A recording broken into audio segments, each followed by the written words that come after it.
ಮೊದಲನೇದಾಗಿ ರೇಣುಕಾ ಸ್ವಾಮಿಯ ಕೊಲೆ ಆಗಿರೋದನ್ನ ಖಂಡಿಸಬೇಕು. ಅಟ್ಲೀಸ್ಟ್ ಚಿತ್ರರಂಗ ಖಂಡಿಸಬೇಕು. ಯಾಕೆ ಅಂತಂದರೆ ರೇಣುಕಾ ಸ್ವಾಮಿಯ ಪತ್ನಿಯ ಒಂದು ನೋಡಿದ್ರೆ ಅವರ ಒಂದು 3 ತಿಂಗಳ ಗರ್ಭಿಣಿ ಅವರ ಒಂದು ನೋವನ್ನು ನೋಡಿದಾಗ ಇಡೀ ಚಿತ್ರರಂಗ ಸೇರಿ ಅದನ್ನು ಖಂಡಿಸಬೇಕು. ಅದೇ ಸಮಯದಲ್ಲಿ ಇದು ಯಾರು ಕೊಲೆ ಮಾಡಿದಾರೋ ಅವರಿಗೆ ಶಿಕ್ಷೆ ಅಲ್ಲ, ಅತಿ ದೊಡ್ಡ ಶಿಕ್ಷೆ ಆಗಬೇಕು. ಅದ್ರ ಬಗ್ಗೆ ನಾನು ಬೇಕಾದ್ರೆ ಚಿತ್ರರಂಗದ ಧ್ವನಿಯಾಗಿ ಇದನ್ನು ಹೇಳ್ತೀನಿ.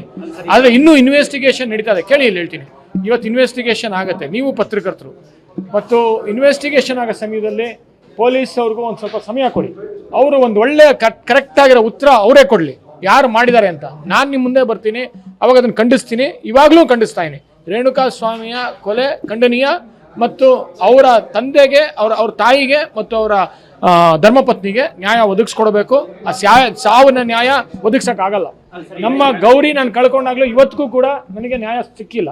ಸೊ ಈ ಕಾರಣದಿಂದ ಆ ಮಹಿಳೆಗೆ, ಪಾಪ ಆ ನರಳುತ್ತಾ ಇರೋ ಮಹಿಳೆಗೆ ನ್ಯಾಯ ಒದಗಿಸ್ಕೊಡ್ಬೇಕು, ಸರ್ಕಾರ ಆಗಲಿ ಅಥವಾ ಪೊಲೀಸವರಾಗಲಿ. ಅದು ತನಿಖೆ ಮಾಡ್ತಾ ಇದ್ದಾರೆ. ಆ ವಿಷಯದಲ್ಲಿ ನಾನು ಖಂಡಿಸ್ತೀನಿ.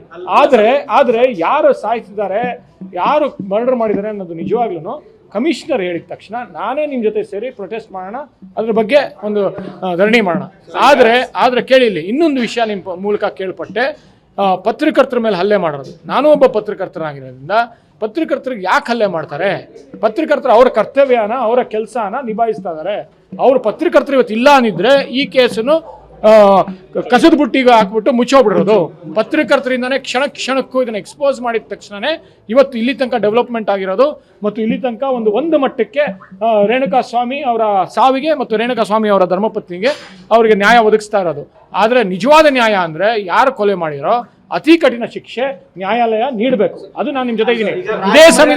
ಇದೇ ಸಮಯದಲ್ಲಿ ಪತ್ರಕರ್ತರಿಗೆ ಅವರು ಸೇಫ್ಟಿನ ಒದಗಿಸ್ಕೊಡ್ಬೇಕು ಸರ್ಕಾರ ಈ ಸಮಯದಲ್ಲಿ. ಯಾಕಂತಂದ್ರೆ ಯಾರೋ ಕೆಲವರು ಅವರಿಗೆ ಪ್ರಾಣ ಬೆದರಿಕೆ ಆಗ್ತಾರೆ, ನನಗೆ ಖಂಡನೀಯವಾಗಿ ಕ್ರಿಟಿಸೈಸ್ ಮಾಡ್ತಾರೆ. ನಿಮಗೆಲ್ಲರಿಗೂ ಏನು ವರದಿ ಮಾಡಿದ್ರೆ ಅವ್ರಿಗೆ ತುಂಬಾ ಕೀಳು ಮಟ್ಟದ ಭಾಷೆ ಉಪಯೋಗಿಸ್ತಾರೆ. ಇದ್ರ ಬಗ್ಗೆ ಸರ್ಕಾರ ಏನು ಮಾಡ್ತಾ ಇದೆ?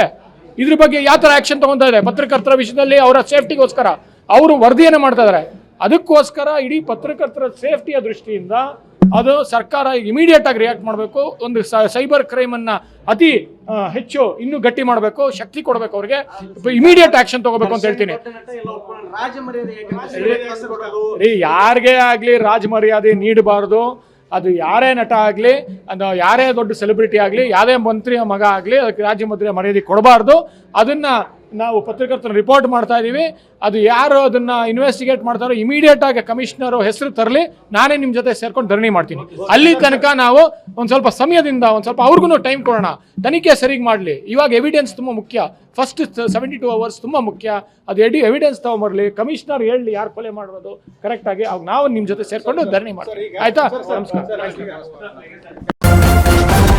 ನ್ಯೂಸ್ ಫಸ್ಟ್, ನಿರ್ಭೀತಿಯಿಂದ ನಿಮ್ಮ ಪರವಾಗಿ.